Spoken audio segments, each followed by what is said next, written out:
Traumas और ये सब आगे के लिए डेवलप होते हैं, बहुत सारे इश्यूज़ बच्चों में आ जाते हैं, एंग्जाइटीज़ आ जाती हैं, इमोशनल डिसरेगुलेशन आ जाता है, लेटर ऑन इसी तरह के व्यवहार वो कर सकते हैं, ये चीज़ें भी आ जाती हैं।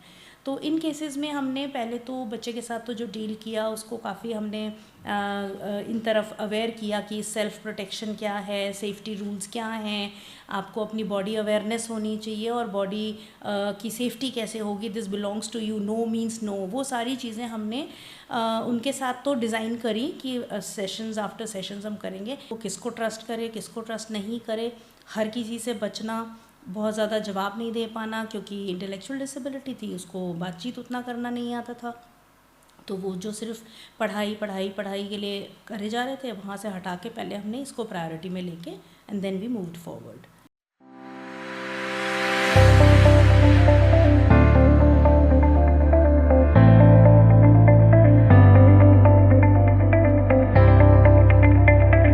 मुझे फर्स्ट प्राइज़ मिला है, मेरे को बहुत खुशी हो रही है। अब मेरे को पहली बार फर्स्ट प्राइज़ मिला है। मुझे सेकंड प्राइज़ मिलकर बहुत खुशी हो रही है और मुझे पहली बार सेकंड प्राइज़ मिला है। मैंने एक बांसुरी बनाई है मंडाला आर्ट में। मेरा नाम भावना है।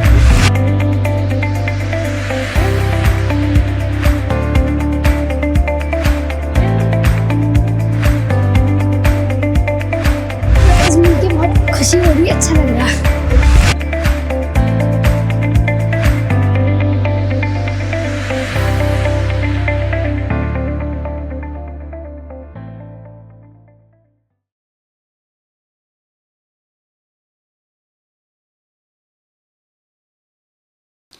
राशि मैम, ऐसी चीज़ों को अवॉइड करने के लिए जो भी आप बता रहे हैं मैम, हमारी जो पेरेंट्स हैं, है ना, हमारी जो फैमिली है, हमारे जो रिलेटिव्स हैं, या फिर हमारी जो स्कूल्स हैं, हमारी सोसाइटी है, कम्युनिटी है, ये क्या रोल प्ले कर सकते हैं? पेरेंट्स के तो जैसे हमने बात ही करी कि अवेयर रहना बहुत ज़रूरी है, और जब बच्चा आए तो उसको समझें, वो जो भी कह रहा है वो झूठ ही है ऐसा मान के, या आपको असुविधा होगी और कौन इन झमेलों में फंसे, ये वाले एटीट्यूड से बाहर निकलना बहुत ज़रूरी है। तो पेरेंट्स के लिए तो मेन है कि वो कम्युनिकेट करें छोटे बच्चों के साथ, साइंस को आइडेंटिफाई करें, सडन कोई व्यवहार बदल गया है बच्चे में, बहुत ज़्यादा वो चुप हो गया है या बहुत ज़्यादा गुस्सा दिखाने लगा है, किसी एक व्यक्ति के आसपास या कुछ भी जो और व्यक्ति हैं उनसे थोड़ा दूरी बनाने लगा है, चुप चुप रहता है, अपने कमरे में रहता है, ये सब साइन नोटिस करने वाले हैं, और बैठ के बात करें बिना उसे जज किए हुए। सो इट्स रिक्वायर्ड कि we should as parents we should listen to understand rather than respond. जवाब देने के लिए नहीं सुनना है, समझने के लिए सुनना है, ये तरीका अपनाना पड़ेगा, जिसमें कि जब भी बच्चा खुलकर बोलता है और उसे लगता है मैं सेफ़ एनवायरनमेंट में हूँ, तो वो भी बोलेगा जो आज तक वो छुपा के रखे था। और बड़े हैं जो समाज में, परिवार में, वो बहुत कुछ देख चुके हैं, बहुत कुछ समझ चुके हैं, तो उसके अराउंड वो कुछ एग्जाम्पल्स के थ्रू भी पूछ सकते हैं कि स्कूल से आते जाते कुछ दिक्कत होती है, या स्कूल में होती है, या आपको कभी ऐसा लगता है कि किसी का छूना वो लाड प्यार से कर रहे थे पर आपको अच्छा नहीं लग रहा था। ये सब बातचीत, एक ओपन कम्युनिकेशन में आना बहुत ज़रूरी है, क्योंकि ये टैबूड इश्यूज़ की तरह से ही लिए जाते रहे हैं, और इसमें बहुत ज़्यादा काम भी नहीं होता है इस वजह से कि कौन बोलेगा, है ना, इन चीज़ों में तो चुप रहो तो ज़्यादा अच्छा है। सेफ्टी रूल्स बच्चे को सिखाने, अपनी बॉडी अवेयरनेस सिखानी है, बॉडी ऑर्गन्स के सही नाम सिखाने हैं, क्योंकि वो बच्चा अगर कुछ बताना चाहता भी है तो उसे पता नहीं मुझे क्या बोलना है, और कभी कभी बच्चा समय ले रहा होता है बताने में, तो लोग सोचते हैं हम बिज़ी हैं, छोड़ो बाद में सुन लेंगे। ये सब हमारी लापरवाहियाँ हो जाती हैं जो आगे जाके बहुत बैड रिजल्ट्स देती हैं। तो पेरेंट्स की तरफ से तो कम्युनिकेशन है ना, बॉडी रूल्स बताना, अपने आपकी बॉडी आपको बिलोंग करती है ये चीज़ें बताना, और जो साइंस बच्चे में दिख रहे हैं, चेंजेस आ रहे हैं, वो उस पर ज़्यादा गौर करना है। दूसरा, हमारी एक एजेंसी है स्कूल। स्कूल का बहुत बड़ा रोल है बच्चे की लाइफ में, क्योंकि घर के अलावा वो सबसे ज़्यादा वक्त स्कूल में ही बिताता है। तो स्कूल में बहुत सारे स्कूल्स हैं जो इन पर काफ़ी काम करते हैं। वो कुछ सेक्स एजुकेशन की क्लासेस भी करते हैं, बहुत सारे अवेयरनेस रूल्स भी सिखाते हैं, बॉडी रिलेटेड भी बात होती है। कुछ जगह ऐसा नहीं भी हो रहा है, तो वो करिकुलम में चीज़ें हैं क्योंकि इन चीज़ों की महत्व है, पर वो एग्जीक्यूट कैसे हो रहा है ये नहीं देख पाते हैं। तो कई बार वहाँ पर जो लोग हैं उनको भी नहीं पता होता कि कौन से साइन कैच करने हैं, तो people always look for some kind of marks on the body और जेनिटल्स, लेकिन वही काफ़ी नहीं है, इमोशनल साइंस हैं, बिहेवियरल साइंस हैं। तो ये सब चीज़ें भी देखना बहुत ज़रूरी होता है। कभी कभी समस्याएं घर में होंगी तो बच्चा स्कूल में शायद बात कर सकता है। तो ये सब चीज़ें स्कूल का थोड़ा सा और दायरा बढ़ाने की ज़रूरत है कि वो डीपर साइड पे जाके कैसे ऑब्ज़र्व करेंगे। दूसरा, सेफ्टी रूल्स लिखे होने चाहिए, बता के होना चाहिए। जो वहाँ का स्टाफ है उनका बैकग्राउंड चेक होना चाहिए। स्टाफ रख लिया जाता है लेकिन वो कहाँ से आया है, उसका बैकग्राउंड क्या था, पहले जॉब से निकाले गए हैं या कोई इस तरह की हिस्ट्री रही है, फिर उनके व्यवहार किस तरह के हैं बच्चों के साथ, वो सारी मॉनिटरिंग बहुत ज़्यादा ज़रूरी है। अवेयरनेस तो डेफिनेटली है ही, अवेयरनेस तो प्रोड्यूस करना ही है, चाहे बच्चे को कोई इस तरह का एक्सपीरियंस हुआ हो या ना हुआ हो। हर बच्चे का राइट है जानना कि समाज में क्या क्या चल रहा है और हमें कैसे और कब बचना है। दूसरा फिर आता है रोल सोसाइटी का। सोसाइटी एक बहुत बड़ा दायरा है। कुछ लोग उस जगह रहते हैं जहाँ ज़्यादा लोग नहीं हैं, पर कुछ उस जगह रहते हैं जहाँ बड़ी बड़ी कॉलोनीज़ हैं, तो उतना ही एक्सेस है लोगों का। और छोटे बच्चों का एक्सेस वो लोग करते हैं जिनके पीडोफिलिक डिसऑर्डर्स हैं, वो उनका टारगेट्स ही यही बच्चे हैं। तो वहाँ पर बच्चे खेल रहे हैं, वो सेफ़ हैं या नहीं हैं, ये समाज में कोई भी निगरानी रख सकता है। इसके लिए वहाँ परिवार का होना ही ज़रूरी नहीं है। जैसे हम ही हैं कहीं और हमें दिखता है कि कोई व्यक्ति किसी बच्चे को ज़्यादा हाथ लगा रहा है, तो हम आगे बढ़ के उसको स्टॉप कर सकते हैं। हम फैमिली तक ये न्यूज़ पहुंचा सकते हैं कि things are not safe here. क्योंकि जब चीज़ें घट जाएंगी उसके बाद भी मैनेजमेंट है, लेकिन उस वक्त कुछ बिगाड़ हो चुका होगा। तो समाज का जो रोल है वो ओवरऑल है, अवेयरनेस है, और जिन घरों में ऐसी समस्या उनको नहीं लगती बच्चों के साथ है, उन्हें भी जागरूक होना बहुत ज़रूरी है, क्योंकि आज नहीं है कल का पता नहीं। तो समाज में जो रोल है वो ट्रॉमा जो रिस्पॉन्सेज आ रहे हैं उस पर सबको सहयोग से चलना है। ऐसा नहीं है कि अगर ट्रॉमा एक बच्चे में हुआ है कुछ इस तरह की घटना को लेके तो वो सिर्फ परिवार ही देखेगा, अड़ोसी पड़ोसी हर कोई उस चीज़ को देख सकता है, समझ सकता है, उसको एक्सेप्टेंस दे सकता है। ये बताना कि इसमें तुम्हारी गलती नहीं है, सर्कमस्टांसेस कुछ भी रहे हों, गलती बच्चे की नहीं है, गलती ऑफेंडर की है, दूसरे व्यक्ति की है। तो सब मिला जुला एक रोल है, अगर सब लोग मिल के करें तो I think we can make this society a beautiful place. बिल्कुल मैम, ये आपने बहुत अच्छी बात बोली। राशि मैम, अब इसी से ही रिलेटेड हम लोग कुछ और टॉपिक्स पे भी बात करेंगे। आजकल के जो पेरेंट्स हैं वो बहुत ज़्यादा परेशान हैं बच्चों के मोबाइल फ़ोन को लेके, है ना। छोटा बच्चा खाना नहीं खा रहा है तो माँ क्या करती है, मोबाइल पकड़ा देती है, एडिक्शन, है ना। तो आज हम बात करेंगे एक तो स्क्रीन टाइमिंग के ऊपर, है ना, जो ये फ़ोन एडिक्शन है या गेमिंग एडिक्शन है, और ये जो आपका एडल्ट कंटेंट एडिक्शन, आपके पास भी बहुत सारे केसेस आते होंगे। तो हम इस पर खुलकर बातचीत करेंगे, लेकिन उससे पहले मैं कुछ डेटा आपके सामने रखना चाहती हूँ मैम।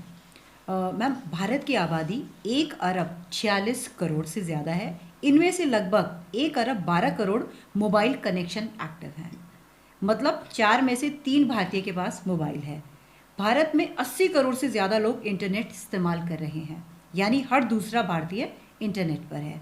और इनमें से लगभग 50 करोड़ लोग सोशल मीडिया पर एक्टिव हैं, मतलब इंटरनेट इस्तेमाल करने वाले 10 में से 6 लोग सोशल मीडिया पर हैं।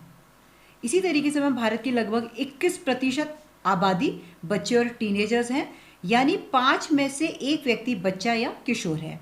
रिसर्च बताती है कि लगभग 70% टीनेजर्स स्मार्टफोन इस्तेमाल कर रहे हैं और 40% छोटे बच्चे रोज़ मोबाइल स्क्रीन देखते हैं। तो मैम, अब आप बताइए, इतना खतरनाक डेटा आपके सामने हम रख रहे हैं और हाफ ऑफ इंडियन किड्स, उनके क्या कहते हैं कि मतलब जो उनके मोटे मोटे जो चश्मे लग रहे हैं उसका रीज़न ही आपका स्क्रीन टाइमिंग की वजह से है। 80% माओ का कहना है कि उनके बच्चे बिना मोबाइल के खाना नहीं खाते। ये हम रिसर्च बेस्ड आपको बता रहे हैं। तो मैम, मेरा सबसे पहला आपसे यही सवाल है कि ये जो स्क्रीन एडिक्शन है, पहले तो आप इनके बारे में बताइए है क्या डिटेल में, और इसके कारण क्या हैं, और फिर हम डिटेल में बात करेंगे कि हम इसे किस तरीके से ट्रीट किया जा सकता है। तो आप काफ़ी डिटेल आंकड़े लेकर आई हैं एंड आई एम हैप्पी कि आपने इतना रिसर्च किया है इस पर। डेफिनेटली आप वैसे भी अगर आप आंकड़ों को एक साइड पे रखें और आप यूं ही अपने अड़ोस पड़ोस में भी घूम के आएंगी ना, एक एक घर में आपको वहीं दिख जाएगा कि कितना ज़्यादा यूज़ है। और कोई भी रील्स देख रहा है ना, बोला जाता है अरे यूट्यूब पे हैं, है ना, ये सब चीज़ें बहुत कॉमन लगती हैं, तो वो अपने आप ही असेस कर लेते हैं कौन सी चीज़ अच्छी है कौन सी बुरी है। But it is more about screen time. और स्क्रीन कंटेंट आप हर वक्त कैसे देख सकते हैं कि वो क्या देख रहा है। कई बार लोग करते भी हैं वॉच, पर पहले तो समझना ये है कि ये है क्या। स्क्रीन जो एक्सेसिव स्क्रीन टाइम है, तो एक तो इसको हम इस तरह से देख सकते हैं कि हमारे पास रियल वर्ल्ड में क्या बचा है, क्योंकि बहुत इजीली एक्सेसिबल डिवाइस है फ़ोन, हर घर में हर व्यक्ति की है लगभग। बच्चा भी जब एडोलेसेंट एज में आता है तो उसे भी मिल जाता है, उससे पहले वो पेरेंट्स का एक्सेस कर लेता है। तो एक तो इसकी जो एक्सेसिबिलिटी है वो बहुत आसान है, तो जो भी चीज़ हमें लाइफ में आसानी से मिलेगी हम क्यों नहीं लेंगे। हम अपनी ही बात करें तो जो भी चीज़ हमें आसानी से मिल रही होगी, अभी हमें दुकान से कुछ ख़रीदने जाना है, एक हमें 4 किलोमीटर पे जाना है और एक पड़ोस में मिल रही है, तो हम उसे पहले पिक करेंगे ना। अब भले ही उससे थोड़ा सा नुकसान हो रहा है लेकिन वहाँ जाना बच गया, है ना। तो screen is easily accessible, screen gives you so many things जो आपको बांधे रखता है, जो आपको एंटरटेनमेंट देता है, नॉलेज भी दे रहा है, लेकिन नॉलेज देखते देखते फिर आप एंटरटेनमेंट साइड भी चले जाते हैं। स्ट्रक्चर्ड वे में बहुत सारे लोग कर पाएंगे स्क्रीन यूज़, ऐसा मुश्किल है। और ख़ास करके जब बच्चे छोटे हैं, अभी उनके इम्पल्स कंट्रोल्स ही डेवलप नहीं हुए हैं ना, और उनका डिसीजन मेकिंग डेवलप नहीं है, उन्हें सही गलत उतना पता नहीं है। उन्हें दिखता है एक चीज़ सामने है जो इजीली मिल जाती है और मैं थोड़ा सा शोर मचाऊं तो मुझे मिल जाएगी, तो वो चीज़ें बहुत ज़्यादा एक्सेसिबिलिटी एक तो इसकी बढ़ा रही हैं। दूसरा, स्क्रीन टाइम ख़राब कब है, जैसे आपने कहा चश्मे लग गए, है ना। सो वी कैन से कि जब डे टू डे फंक्शनिंग उससे अफेक्ट होने लगे, then it is something which is not right. अब जैसे कोविड के दौरान क्या हुआ था, सबसे ज़्यादा वहीं से ब्लूम हुई हैं ये चीज़ें, तो वहाँ पर तो एक मजबूरी हो गई थी कि ऑनलाइन क्लासेस हो रही हैं और सब कुछ स्क्रीन से ही होगा। अभी भी क्या है, बुक्स मैक्सिमम स्क्रीन पे हैं, फिज़िकल बुक्स कितने लोग पढ़ रहे हैं, सब कुछ वहाँ पे डाउनलोड कर लो, पूरी पूरी बुक डाउनलोड कर लो, तो घूम फिर के हम स्क्रीन पे तो आ ही रहे हैं। तो हमें इसको 2 कैटेगरीज में देखने की ज़रूरत है कि screen time productive and non productive, ये 2 तरह के स्क्रीन टाइम को हमने गौर करना है। प्रोडक्टिव है, उसमें से भी कितना ज़रूरी है कि उसके बाद आपको उसका नेगेटिव इम्पैक्ट आने लगा। जैसे बहुत लोग वर्कहॉलिक होते हैं, उसमें वो लगातार स्क्रीन टाइम पे और कर रहे हैं, तो डेफिनेटली स्क्रीन का जो बैड इम्पैक्ट है वो आने लग जाएगा। तो यहाँ पर प्रोडक्टिव वालों में थोड़ा सा फिल्टरिंग की ज़रूरत है, और नॉन प्रोडक्टिव को तो एज के अकॉर्डिंग देख के ही बैन करना है। एक बड़ा अच्छा रूल आया था 3, 6, 9, 12, ये एक चाइल्ड साइकेट्रिस्ट ने दिया था, और उन्होंने बताया था कि no screen before 3 years, no gaming before 6 years, no internet before 9 years and no social networking before 12 years। ये रूल उन्होंने सेट कर दिया था पेरेंट्स के लिए कि बस आप इसको फॉलो करते रहो, ठीक है। तो मैं इनका नाम थोड़ा भूल रही हूँ, लेकिन ये this is a child psychologist, psychiatrist, जिन्होंने ये रूल फिक्स किया, एंड दिस मेक सेंस, क्योंकि जो न्यूरोलॉजिकली भी जो डैमेजेस होने वाले हैं और ऑर्गेनिकली आइज़ को और ये सब, वो सब भी इसके अंदर फिर कवर होते हैं। और इसके बाद भी जो हमने एजेस बताई हैं उसके अंदर भी with monitoring, structured, limited content, क्या देख रहे हैं क्या नहीं देख रहे हैं, क्योंकि जैसे जैसे ग्रोथ हो रही है उसके हिसाब से ही चीज़ें बच्चा समझना शुरू करेगा। तो आप समय से पहले अगर एक्सपोजर दे देंगे उस चीज़ का, तो वो उससे मिस इंटरप्रेट करेगा और कुछ का कुछ हो जाती हैं चीज़ें, and people they move on to the wrong sides also. Criminal behaviours या इम्पल्स कंट्रोल अभी डेवलप नहीं हुआ तो इम्पल्सिव वे में कुछ कर दिया, then this takes towards damages. तो ये जो आंकड़े हैं ये वाकई में बहुत चौंकाने वाले हैं, ख़तरनाक हैं। दूसरा, आपने कहा कि पेरेंट्स को होता है जैसे बच्चा खाना नहीं खा रहा है तो उसको टीवी के सामने बिठा दो और खाना खिला दो। ये सुविधा किसकी है? ये पेरेंट की सुविधा है, क्योंकि उसे लगता है एक तो बच्चा खाना खा लेगा। तो टारगेट खाना खिलाना नहीं होना चाहिए, टारगेट होना चाहिए कि खाना खाए लेकिन प्रॉपर वे में खाए। तो ये चीज़ें इसलिए नहीं भी कर पाते हैं शायद, या तो वर्किंग हैं बोथ पेरेंट्स, अगर वर्किंग नहीं भी हैं तो लगता है फटाफट काम में पड़ जाएगा, चलो खा तो लेगा, पेट में चला जाएगा, पर वो पेट में तो मटेरियल जा रहा है लेकिन जो एक एंजॉयमेंट है खाने का, जो फुल बेनिफिट्स हैं खाने के, वो नहीं मिल रहे हैं बच्चे को। और बच्चा टीवी को देखते हुए शांत दिख रहा है, जैसे कि अगर कोई हाइपर एक्टिव बच्चा है, वो इधर उधर भाग रहा दौड़ रहा है, तो उसके लिए मैनेजमेंट दूसरा हो कि खाना इसी जगह पर होता है, भूख लगती है बच्चों को, आएगा खाएगा, धीरे धीरे तभी तो हम उसके एक्टिविटीज़ ऑफ डेली लिविंग पे भी काम करेंगे कि खुद से खाना कैसे शुरू करेगा, ये सब चीज़ें। अब क्या होता है, खिला दिया जाता है, टीवी ऑन कर दिया तो मकसद पूरा हो गया, चेकलिस्ट हो गई कि ओके चेक कि खाना खा लिया, पर that is not the solution. अब बचपन में तो ये हो गया, आगे जाके क्या होगा, आगे उसकी यही हैबिट बन गई है। अब बिना टीवी के उसे बहुत अजीब लगेगा खाना खाना, उसे परेशानी होगी, तो उसे वही चाहिए क्योंकि वो उसको सेटिस्फैक्शन दे रहा है कि वो स्क्रीन देखता है, तो उसको फिर अच्छा एक फीलिंग आती है और खाना तो मुंह में अपने आप आता ही रहता है। राशि मैं यहाँ पर एक इंटरप्ट करना चाहूँगी, मतलब अब मैं थोड़ा सा ना ब्रेन केमिस्ट्री के बारे में बात करना चाहती हूँ कि ऐसा क्या होता है इंस्टाग्राम में आप रील्स स्क्रॉल कर रहे हैं और करते रहते हैं, हम सोचते हैं कि यार थोड़ा सा ब्रेक लेते हैं, चलो 5 मिनट के लिए रील्स स्क्रॉल करते हैं, पर वो 5 का 1 घंटा 2 घंटा होता है, पता ही नहीं चलता। एग्जैक्टली। तो ऐसा क्या होता है कि हम इतने ज़्यादा हिप्नोटाइज, हम वर्ड यूज़ कर सकते हैं कि हम उसी स्क्रीन में करते रहते हैं, तो थोड़ा सा उसके बारे में बताइए मैम। ये मैं इस पे आना भी चाह रही थी, इसका मैकेनिज्म है पूरा। तो जैसे हम अगर किसी एडिक्शन की भी बात करें या हम स्क्रीन के एडिक्शन की भी बात करते हैं, उसमें भी यही मैकेनिज्म अप्लाई होगा कि जैसे हमारी डेली कुछ एक्टिविटीज़ हैं जो हमें खुशी देती हैं, जैसे खाना खाना, किसी पसंद की चीज़ को खा लिया, अपनों के साथ होना या कोई अचीवमेंट हो जाना, ये चीज़ें हमारे अंदर एक हार्मोन रिलीज़ करती है जिसे हम डोपामीन बोलते हैं। वो हमें एक फील गुड वाला एक्सपीरियंस देता है कि समथिंग हैज़ हैपेंड, है ना, और थोड़ी देर को वो जी के मज़ा आता है। फिर थोड़े समय बाद फिर हमें उस तरह की फीलिंग की ज़रूरत होती है, तो we do the same thing to obtain that.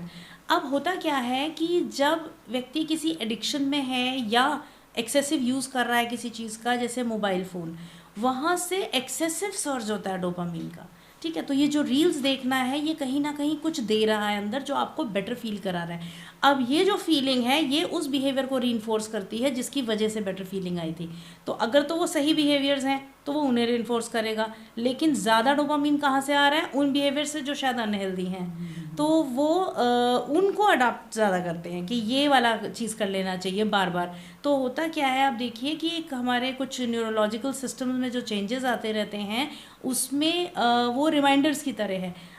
बहुत सारे लोग कहते हैं हमें पता ही नहीं होता हाथ चला कब गया फ़ोन पे, सीधे उठा के बस हम देख ही रहे होते हैं, सीधे इंस्टाग्राम खुलता है और हम उसको देखना शुरू कर देते हैं। तो ये हो इसी तरह से रहा है कि हमारे सिस्टम ने वो सीख लिया है, दिस इज़ लर्निंग, ठीक है। तो जब वो सिस्टम ने अडाप्ट ही कर लिया, तो आप उससे बाहर जब तक कोशिश नहीं करेंगे तब तक तो नहीं आ पाएंगे, तो वो रिइंफोर्स होता चला जाता है, स्ट्रॉन्गर स्ट्रॉन्गर स्ट्रॉन्गर, और फिर एक टाइम पे हम कहते हैं एडिक्शन। एडिक्शन का मतलब है कि जब आप उससे बाहर आना चाह रहे हैं तो आपको विड्रॉल्स हो रहे हैं। अब जो विड्रॉल होते हैं वो इतने गंदे एक्सपीरियंसेस हैं कि इंसान सोचता है ये एक्सपीरियंस ना करना पड़े, चलो इसी काम को कर लेते हैं। तो जो सब्सटेंस यूज़ है उसमें भी यही होता है कि बॉडी में जो भी सब्सटेंस जा रहा है, इसी तरह से एक्टिविटीज़ हैं, चाहे वो गेमिंग हो, गैम्बलिंग हो, शॉपिंग हो, वर्कहॉलिज्म हो या स्क्रीन टाइम हो, ये सारी चीज़ें उसी मैकेनिज़्म की वजह से रेगुलेट हो रही हैं और वो हमें वहाँ से निकलने नहीं देता है। दूसरा, जैसे गेमिंग की हम बात करते हैं, तो इस चीज़ को प्रमोट भी किया जाता है क्योंकि जो गेम्स बना रहे हैं उनका बिजनेस है। तो वो क्या करेंगे, वो ऐसे रिवॉर्ड्स वहाँ पर रखेंगे कि आपको बार बार वो डोपामीन रिलीज मिलता है, आपको बार बार वो सेटिस्फैक्शन मिलता है, आपको वहाँ से रिवॉर्ड्स मिल रहे हैं, स्किन मिल रही है, कुछ गन्स मिल रही हैं। तो उसको पाने के लिए अगर आप हार रहे हैं तो आप सोचते हैं नहीं नेक्स्ट टाइम मैं जीत के तभी ख़त्म करूँगा, अगर आप जीत रहे हैं चलो एक लेवल और ऊपर बढ़ जाते हैं। तो ये जो पूरी चीज़ें हैं ये उसमें बांधे रखती हैं। तो जो लोग तो बिज़नेस कर रहे हैं वो तो अपने पर्पस के लिए कर रहे हैं, लेकिन एक इंसान उसके अंदर उलझ गया है। तो इस तरह से ये मैकेनिज्म काम करता है, तो आप उससे लूप से बाहर नहीं निकल पा रहे होते। जी जी। राशियम, जैसे आपने अभी यूट्यूब चैनल्स की बात की ना, जो एजुकेशनल यूट्यूब्स के नाम पर बच्चों को दिखाया जा रहा है, रैम्स हो गया, चाहे वो स्टोरीज होगी, एक आपका कोकोमेलन करके एक यूट्यूब चैनल है, कोको समथिंग, हाँ जी मैम, कोकोमेलन। हाँ। तो इसमें क्या आता है, ये आपका कार्टून एडिक्शन, मतलब जो पेरेंट्स के ऊपर जो रिसर्च की गई, उन्होंने बोला कि इसको देखकर जो हमारे बच्चे हैं वो ज़ॉम्बी की तरह बिहेव कर रहे हैं। और इनफैक्ट एक मदर ने बल्कि एक एक्ट भी किया था, 3 बच्चे उसके सोफे में बैठकर कुछ देख रहे थे इसी चैनल को। मदर ने ऐसे प्रिटेंड किया कि जैसे वो बीमार हो गई, वो लेट गई ज़मीन के ऊपर। उसमें से एक बच्चे ने रिस्पॉन्ड किया, उसने जाकर पानी दे दिया, लेकिन 2 इतना ज़्यादा उस अपने चैनल में डूबे हुए थे, उन्हें पता ही नहीं था कि मेरी मम्मी को क्या हो रहा है ना। तो मेरा सवाल ये है कि जो कोकोमेलन जैसी आपकी जो एजुकेशनल यूट्यूब के नाम पर जो दिखाया जा रहा है, ऐसा इसमें क्या होता है मैम कि वो बच्चे इतने ज़्यादा एडिक्ट हो जाते हैं?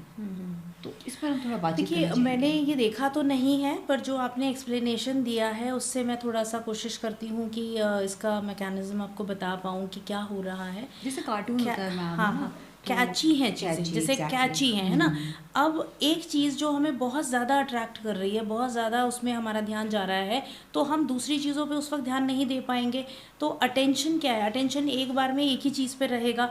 अब जो चीज़ में वो इतना ज़्यादा इन्वॉल्व हैं और वो उसमें कैरेक्टर में डूब गए हैं, तो वो पूरी तरह से उसी में है। अब जिनका अटेंशन का इश्यूज़ हैं कि वो डिवाइडेड अटेंशन में नहीं जा सकते, उनके साथ ये ज़्यादा समस्या देखी जाएगी। तो मुझे जो लग रहा है कि this cartoon has been made very attractive for some reasons, और वहाँ पर कहीं ना कहीं शायद कुछ पावर फीलिंग आ रही है बच्चों को कि वी कैन डू दिस, जो आपने बताया कि वो ज़ॉम्बीज़ की तरह से बन के एक्ट कर रहे हैं, and this is something out of the world जो कि उनको यूनिक बना रहा है, दैट यूनिकनेस दे एंजॉय। तो ये सारी चीज़ें मिलाकर एक बच्चे को उसमें पूरा एब्जॉर्ब कर दे रही है, और जब ये कॉन्स्टेंटली चल रहा है हर आए दिन, तो वो लगातार आपके सिस्टम में है। जब आप सो रहे हैं तो भी है, जब आप उसको नहीं देख रहे हैं तो भी आप उस बारे में सोच रहे हैं। तो it is coming like a reward, some kind of fulfilling thing, जिसमें कि बाकी चीज़ें नेग्लेक्ट हो रही हैं। अब एक बच्चा है, उसे प्रायोरिटीज़ तय करना नहीं आएगा कि what is important at this moment. वो मॉरल साइड भी उतना डेवलप नहीं हुआ होता है बचपन में कि मुझे क्या करना चाहिए। तो जब हम चाहिए वाले वर्ड पे आते हैं, तो वो बहुत सारी चीज़ें हैं जो ये भी होना चाहिए, बड़ों में भी ये होना चाहिए, ये नहीं होना चाहिए। पर क्या ऐसा होता है? Facts are more important.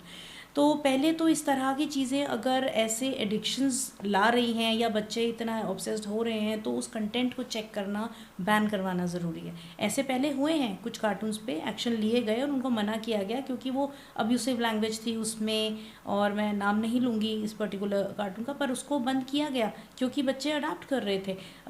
और छोटे बच्चे जो हैं, उनका लर्निंग का एक फ़ेज़ होता है। लर्निंग कई तरीके से होती है। सबसे पहले जो और इम्पॉर्टेंट है बच्चों में, वो है इमिटेटिव लर्निंग, देख कर सीखना।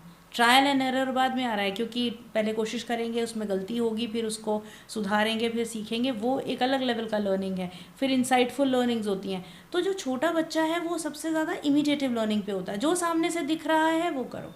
तो पहली बात तो ये एक्सेस क्यों है उस घर में, अगर इस तरह का हो रहा है, ये चेक रखना बहुत ज़रूरी है कि कौन सा कंटेंट होगा, कौन सा नहीं होगा। और बच्चे अपनी मर्ज़ी से नहीं कर सकते कि हमें फ़ोन हाथ में अपने आप आ गया उड़ के, या है ना। तो we have to make some structure, some rules in the home, जहाँ पर कि बिल्कुल सेट हो। And no means no. कुछ भी करेगा बच्चा, टैंट्रम्स दिखाएगा, क्योंकि बच्चे इसी तरह से टैंट्रम्स दिखाते हैं और पेरेंट को थोड़ी असुविधा होती है, फिर वो दे देते हैं। उसी दिन बच्चे की लर्निंग हो जाती है कि इतना तो बनता है करना, है ना। तो अननोइंगली वो ब्लैकमेलिंग साइड, टैंट्रम्स के थ्रू वो चल पड़ता है, बच्चे को भी नहीं पता इस बारे में। लेकिन ये चीज़ें अपने आप नहीं हो रही हैं, तो इन पे गौर करना ज़रूरी है कि इसको उनके लाइफ से हटाना होगा फ़िलहाल, है ना। हम ये नहीं कह सकते कि बच्चों की लाइफ में एंटरटेनमेंट ही ना हो, बस पढ़ाई पढ़ाई हो, बट एंटरटेनमेंट एज के अकॉर्डिंग। ओके राशि मैम, बल्कि ना कई पेरेंट्स की शिकायत है कि उनका बच्चा जो है, उसकी स्पीच नहीं आ पा रही है, मम्मा पापा, या फिर वो बात कर रहा है तो एक्शंस के थ्रू ही बात करता है बच्चा। नॉर्मल है बच्चा। तो जब ये पता लगाया गया कि बच्चा ज़्यादा क्यों नहीं बोलता या क्यों नहीं कम्युनिकेट कर रहा, तो पता चला कि वो ना कुछ कार्टून देखता है, जैसे टॉम एंड जेरी देखता है। तो टॉम एंड जेरी में क्या होता है कि वो लोग नहीं कोई डायलॉग होता है ना, कोई कम्युनिकेशन नहीं होता। बच्चा क्योंकि उससे देख रहा है, अभी आपने इमिटेशन की बात की थी ना, तो बच्चा वो इमिटेट कर रहा है, एक्शन के थ्रू ही बात कर रहा है, स्पीच का वो यूज ही नहीं कर रहा है ना। तो इस पर आप क्या कहना चाहेंगे? हाँ, देखिए, एकदम से कंक्लूजन पे पहुंचना कि इसी वजह से है, उससे पहले कुछ चीज़ों को रूल आउट करना बहुत ज़रूरी है कि कोई और कारण है क्या, कोई न्यूरो डेवलपमेंटल प्रॉब्लम है जिस वजह से वो नहीं कर रहा है। जैसे ADHD में भी स्पीच डिले हो सकता है, SLD की कुछ कंडीशंस भी देखी जाती हैं बैकग्राउंड में, उनमें स्पीच के इश्यूज रहे होते हैं। Autism is the biggest reason, है ना। तो क्या ये कारण है या सिर्फ स्क्रीन है? क्योंकि स्क्रीन का आप तब मैनेज करेंगे जब आप इन चीज़ों को रूल आउट करेंगे। सबसे पहले मेडिकल साइड भी देख लिया जाता है, मेडिकल रूल आउट, हेयरिंग, ये सब है, प्रॉपर है। अगर ये रूल आउट हो जाता है, तब हम मूव करते हैं कि एनवायरनमेंट में ऐसा क्या है। तो एनवायरनमेंट में जैसे आजकल बड़ा एक टर्म यूज़ होती है, वर्चुअल ऑटिज़म, है ना, कि स्क्रीन टाइम बहुत ज़्यादा था इसलिए बच्चा नहीं बोल रहा है। जैसे ही स्क्रीन हटाएंगे तो अगर वो बोलने लगता है, then we can say it was because of the screen. और आपने ये कार्टून का भी जैसे कहा, इसमें डायलॉग ही नहीं है, तो बच्चे को ज़रूरत ही नहीं लग रही है बोलने की। It's about the need.